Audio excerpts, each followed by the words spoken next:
Hai, saya Kathy, kembali dengan topik tips untuk menang dari krisis. Hari-hari ini banyak yang kasih tahu saya bahwa saya nampak segar dan cerah. Sungguh saya sangat berterima kasih atas pujian teman-teman. Saya harus jujur ya, bahwa beberapa tahun yang lalu saya pun pernah mengalami krisis yang berat, yaitu masalah yang datang silih berganti.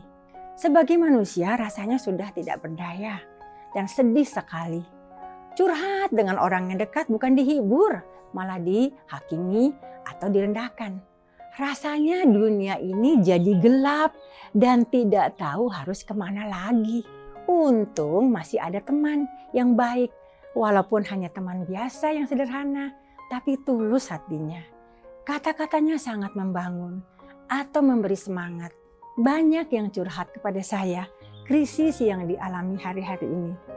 Krisis keuangan, krisis hubungan suami istri, krisis pengangguran, krisis jati diri, dan krisis kesehatan dan lain-lain. Saya ingin sharing bahwa setiap orang pasti mendapat krisis atau harus melalui krisis. Tetapi kita tidak tahu waktu dan juga jenis krisisnya. Kita tidak bisa menghindar. Krisis ada yang datang dengan izin Tuhan, ada yang berat, ada yang ringan, yang diberikan sesuai dengan kekuatan kita. Tujuannya karena ingin membentuk kita menjadi orang yang lebih baik. Ada juga krisis yang dapat diduga ya, atau diantisipasi karena hasil perbuatan sendiri. Contohnya krisis keuangan. Menanam modal di tempat yang salah atau investasi yang berisiko tinggi. Seluruh uangnya diinvestasikan di tempat yang sama, sehingga tidak ada uang cash di bank. Pengeluaran lebih besar dari pemasukan.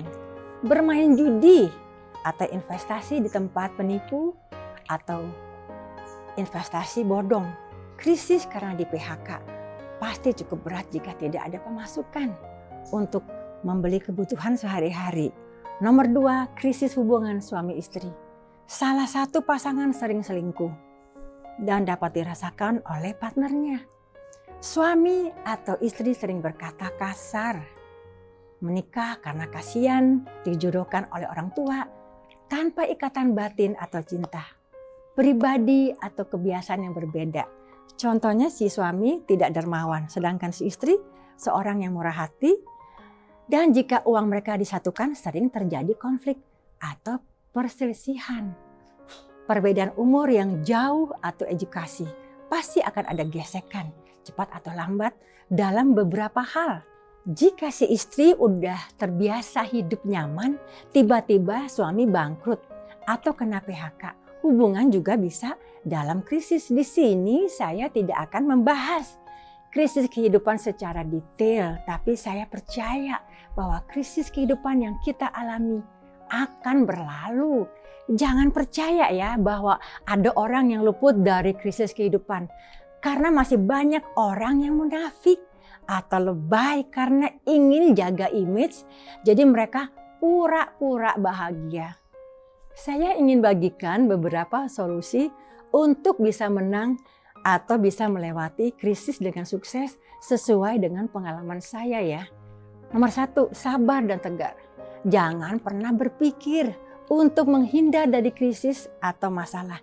Yang kita harus lakukan adalah berdoa kepada Tuhan agar diberi kesabaran dan kekuatan untuk menghadapi ujian dan cobaan hidup yang silih berganti, dan mau sabar menunggu pemulihan Anda sesuai dengan waktu Tuhan. Nomor 2, belajar dari pengalaman. Mau selalu belajar untuk tidak mengulang kesalahan yang menyebabkan kita jatuh. Nomor 3, rendah hati. Rencana kita saling berbeda dengan rencana Tuhan. Krisis bisa menjadi berkat bagi hidup kita karena dengan proses hidup yang berat akan membentuk kita menjadi seorang yang rendah hati, apalagi Anda seorang yang sombong sebelumnya. Nomor 4, mau introspeksi diri daripada selalu menyalahkan orang lain. Kita sering fokus kepada kesalahan orang daripada kesalahan sendiri. Nomor 5, mau selalu menjadi berkat walau dalam keadaan sulit.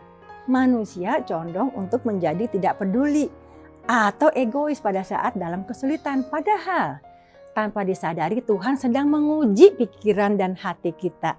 Walau mengalami banyak masalah, memang sulit untuk perhatikan keadaan orang yang prihatin.